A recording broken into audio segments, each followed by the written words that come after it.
Ceux qui sont surpris que Malox dise que Imre son gars celui-là. Je vous rappelle que Malox est le seul artiste camerounais à avoir soutenu Imra. Je dis bien, il est le seul à avoir dit que celui-ci serait un grand. C'était en 2024. Et je me rappelle, je pense que c'était novembre 2024. Où Malox a fait un post où il parle d'Imra. Vous aujourd'hui, je ne sais pas. Je vois des gens, le concert d'Imra ne va pas se passer au Cameroun. Par quel moyen?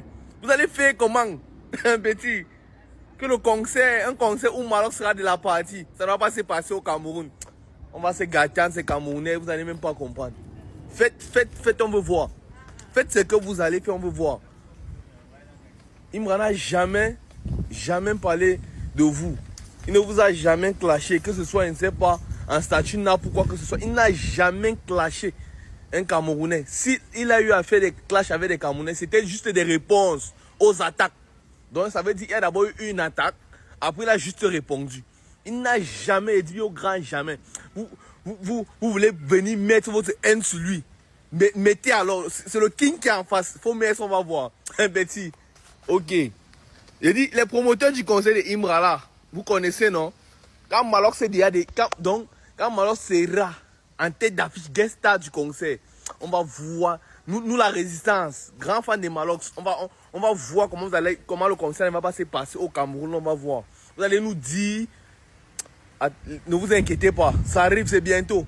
Ça arrive, c'est bientôt. Imra n'a jamais dit qu'il va faire de concert au Cameroun, mais si jamais il y a un concert prévu au Cameroun, parce qu'il a une grande fanbase là-bas, une grande communauté, et en tant qu'artiste, en tant que président de sa fanbase, il a le droit. C'est un peu comme un père de famille, il doit rendre visite à tous ses enfants. Il doit prendre soin de tous ses enfants. Et c'est dommage, ça fait même pitié de savoir que nous sommes en 2026 et l'artiste le plus streamé en fait, le plus écouté même du rap francophone.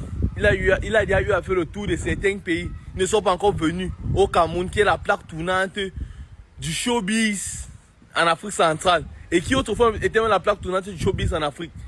Ça en Afrique francophone. À un moment donné, ça doit être une honte. Ça doit être une honte pour vous. Je vois déjà mettre la haine. Vous avez mis la même haine sur le concert de Gazo, non? D'accord. Sachez que depuis décembre 2000, combien? Je pense 2025, beaucoup d'artistes ne viennent plus faire les concerts en décembre au Cameroun, non? Ça, c'est une preuve vivante que votre showbiz est en train de mourir. Parce que si on remonte dans les années antérieures, qu'est-ce que les artistes faisaient? Chaque décembre, il y avait Fally Ipupa qui venait toutes les années. Il y avait les artistes étrangers qui venaient toutes les années. Mais là, on se rend compte que l'année dernière, ils ont invité un seul artiste. Alors que l'année surpassée, 2024, décembre 2024, on a invité Tchakoula, on a invité Niska. Les deux ont fait les palais des sports. Mais pour vous là-bas, ça devient, je ne sais pas. Ça montre que votre showbiz est juste en train de mourir. Ce n'est plus attractif, c'est tout. Et vous devez avoir honte pour ça, travailler pour mettre ça. Pendant que vous êtes en train de mettre la haine. On va voir où la haine là va vous mener. En tout cas, c'est Camer qui on est ensemble. Rendez-vous bientôt.